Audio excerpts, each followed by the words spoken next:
Hi friends, welcome to our channel. This is Padmavathi. మనతో పాటు life coach Ganesh గారు ఉన్నారు. ఆయనతో మాట్లాడదాం.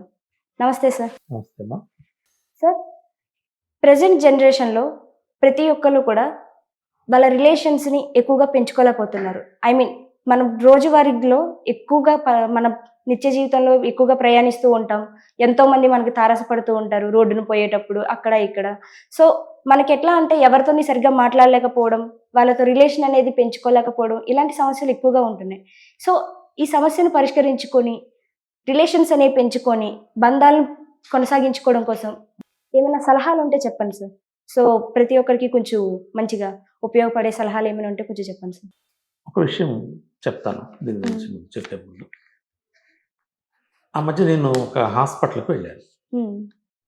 మా ఫ్రెండ్ తాలూకు సంబంధించి వాళ్ళ ఇంట్లో వాళ్ళ బాబుని చూపించాలంటే నేను కూడా హాస్పిటల్కి వెళ్ళాను.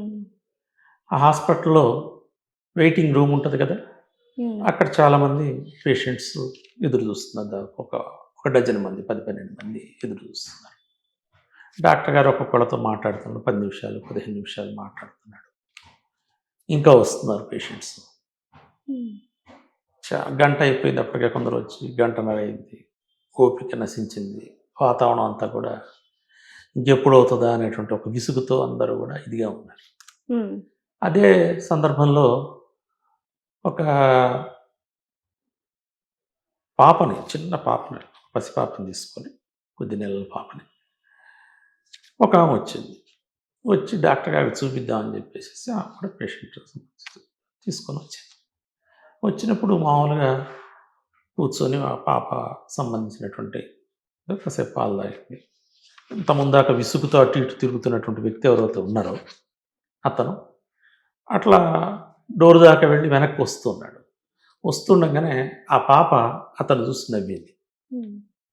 నవ్వగానే అతను ఒక్కసారి అప్పటిదాకా వచ్చి కాకుతో విసుగుతో అటు ఇటు ఎప్పుడైపోద్దా అని మొత్తం ఇదిగా ఉన్నటువంటి అతను ఒక్కసారిగా ఆ పాప నవ్వంగానే ఇతను కూడా ఏం చేశాడంటే నవ్వి కొద్దిగా రిలాక్స్ దగ్గరికి వెళ్ళి చిటికలేసి ఆ పాపనే మళ్ళీ ఇతను నవ్వి ఆ పాప నవ్వి ఆ పాప పెద్దగా గలగల నవ్వేటప్పటికి ఇంకొంతమంది కూడా వచ్చి పాపని నవ్వుతూ పలకరించడం. అక్కడ వాతావరణం అనేది మెల్లగా అప్పటిదాకా విసుగుదలతో ఉన్నటువంటి వాతావరణం ఒక్కసారి రిలాక్స్ అయింది. అంటే ఆ పాప నవ్వులో స్వచ్ఛత ఉంది. ఒకటి అమాయకత్వంతో పసిపిల్లల నవ్వు ఎట్లుంటుంది, కల్మషం లేకుండా స్వచ్ఛంగా ఎటువంటి అరమరికలు లేకుండా ఉంటుంది. బట్ అది ఆకర్షించే శక్తి దానికి ఉంటుంది. రెండోది వాళ్ళు ప్రతిఫలం ఆశించకుండా నవ్వుతారు. నువ్వెవరు తెలిసిన అయినా తెలియనైనా అనే దాంతో కూడా సంబంధం లేదు. కొత్త వాళ్ళు ఏమైనా చూసినా నవ్వేస్తారు. అంటే వాళ్ళు నవ్వటం ద్వారా ఎదుటి నుంచి ఏం ఆశించరు కూడా, నవ్వుని ఇస్తారంతే. నవ్వుని ఇవ్వటం ద్వారా మళ్ళీ నవ్వుని తీసుకుంటారు. అంటే పసిపిల్లలకే వాళ్ళకి ఏ జ్ఞానం లేని సమయంలోనే అత్యంత సహజంగా పక్కన వాళ్ళని చూసి నవ్వటం ద్వారా వాళ్ళని ఆకర్షించి మళ్ళీ వాళ్ళ నుంచి ఒక నవ్వు తీసుకుంటున్నారు కదా. పెద్ద అయిన తర్వాత మనకేమైపోయింది, మనుషులు నాగరికత జ్ఞానం ఇవన్నీ పెరిగే క్రమంలో నవ్వులు మర్చిపోయి ఆలోచనలు ఎక్కువ అవుతున్నాయి. దాంతో ఏమవుతుంది, నవ్వాలా వద్దా, ఎక్కడ నవ్వద్దు, ఇవన్నీ ఇవన్నీ తీసుకునేటప్పటికీ క్రమంగా ఏమవుతుంది, నవ్వు కూడా కనుమరుతుంది. అట్లా కాకుండా మనం నిత్య జీవితంలో లేచిన దగ్గర నుంచి కూడా ప్రతి ఒక్కళ్ళని కూడా చిరునవ్వుతో పలకరించగలిగితే, నోట్లోంచి మాట అవసరం లేదు. గుడ్ మార్నింగ్ అని చెప్పేసి ఒక నవ్వామనుకోండి, ఆ గుడ్ మార్నింగ్ అనకుండా కూడా నవ్వుతూ వెళ్ళిపోయామనుకోండి, ఉదయాన్నే లేచి బయటకు వాకింగ్కి వెళ్ళేటప్పుడు ఆ ఇంట్లో కింద అపార్ట్మెంట్లో ఉన్న వాచ్మెన్ చూసి నవ్వుతూ వెళ్ళిపోయామనుకోండి, అతను వెంటనే నీకు చిరునవ్వు ఇస్తాడు. నడుస్తూ ఉన్నప్పుడు కొందరు ఎదురవుతుంటారు వాకర్స్, వాళ్ళని కూడా రోజు చూసేటట్టు నవ్వుతున్నాం అనుకోండి, వాళ్ళ నుంచి కొన్ని నవ్వులు నీకు అందుతాయి. దీంట్లోంచి ఏమవుతుంది, నవ్వు అనేది కేవలం ఊరికి నవ్వు కాదు, అది ఒక కమ్యూనికేషన్ సంబంధించినటువంటి స్కిల్. అది కూడా ఒక భాగమే. స్కిల్ అనే కాదు, ఒక కమ్యూనికేషన్ సాధనం. అది ఎదుటి వాళ్ళకి మన యొక్క గౌరవాన్ని, అభిమానాన్ని, మనం వాళ్ళ పట్ల చూడంగానే సంతోషాన్ని వ్యక్తపరిచేటువంటి ఒక ఇది. కాబట్టి నోట్లోంచి మాట్లాడకుండా కూడా మనం ఒక నవ్వు ద్వారా ఎదుటి వాళ్ళని పరిచయం చేసుకోవచ్చు. ఒక నవ్వు ద్వారా మనల్ని జ్ఞాపకం ఉంచుకునేటట్టు చేసుకోవచ్చు. అట్లా తిరిగి వాళ్ళ నుంచి నవ్వులు తీసుకోవటం ద్వారా మన సంతోషాన్ని స్వీకరించవచ్చు. కాబట్టి ఈ నవ్వుకు చాలా శక్తివంతమైనటువంటి ఇది ఉన్నది కమ్యూనికేషన్ సంబంధించి. ఎదుటి వాళ్ళతో రిలేషన్స్ మనం పెంపొందించుకోవాలి.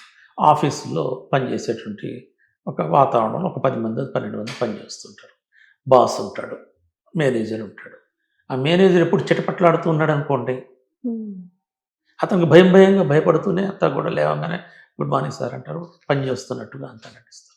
అతను కనుక నవ్వుతూ వస్తూనే అందరిని పలకరించారనుకోండి, కొద్దిగా ఆందోళనతో పనిచేయాలనుకున్నటువంటి వాళ్ళు కూడా రిలాక్స్ అయిపోయి వాళ్ళు మంచిగా పనిచేసి ఏదన్నా ఫ్రీగా అతనికి ఏదైనా చెప్పదలుచుకున్నటువంటి విషయాలను కూడా చెప్పడానికి ప్రయత్నం చేస్తారు.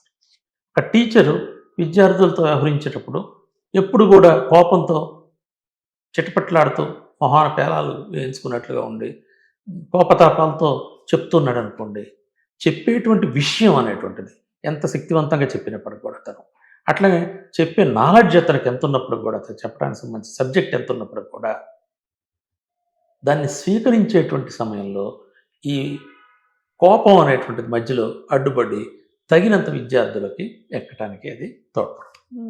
అతను చక్కగా అందరినీ నవ్వుతూ పలకరించి ఒక్కొక్కళ్ళ పేరున స్టార్ట్ చేసి మధ్యలో నవ్వుతూ వాళ్ళని ప్రశ్నలు వేస్తూ పలకరిస్తూ చెప్తూ ఉన్నాడు అనుకోండి, వాళ్ళు ఈజీగా అతని చెప్పేటువంటి పాఠంలోకి వీళ్ళు కూడా లీనమైపోయి చక్కగా అతని నుంచి చెప్పేటువంటి విషయాన్ని స్వీకరించడానికి కావలసినటువంటి అవకాశం. అంటే ప్రతి చోట కూడా నవ్వుకు ఆ ప్రాధాన్యత ఉంది. కమ్యూనికేషన్స్, రిలేషన్స్ మెయింటైన్ చేయడానికి కానీ, విషయాలు నేర్చుకోవటానికి కానీ, అట్లనే ఒక ఆఫీస్లో మేనేజరు మొత్తం ఆఫీస్ని మెయింటైన్ చేయడానికి సంబంధించినటువంటి విషయంలో కానీ, నిత్య జీవితంలో కుటుంబంలో కూడా, కుటుంబంలో పిల్లలు తల్లిదండ్రులు ఉంటారు. ఒక్కొక్కప్పుడు పాతకాలంలో అంటుంటారు ఏంటంటే, ఓ ఆయన వాళ్ళ నాన్న చండశాసనరా, అంటే ఆయన వచ్చాడంటే అంత డిసిప్లిన్, సైలెంట్గా పిల్లలు ఎక్కడికక్కడ కిక్కురు మనకుండా ఉండిపోతారు.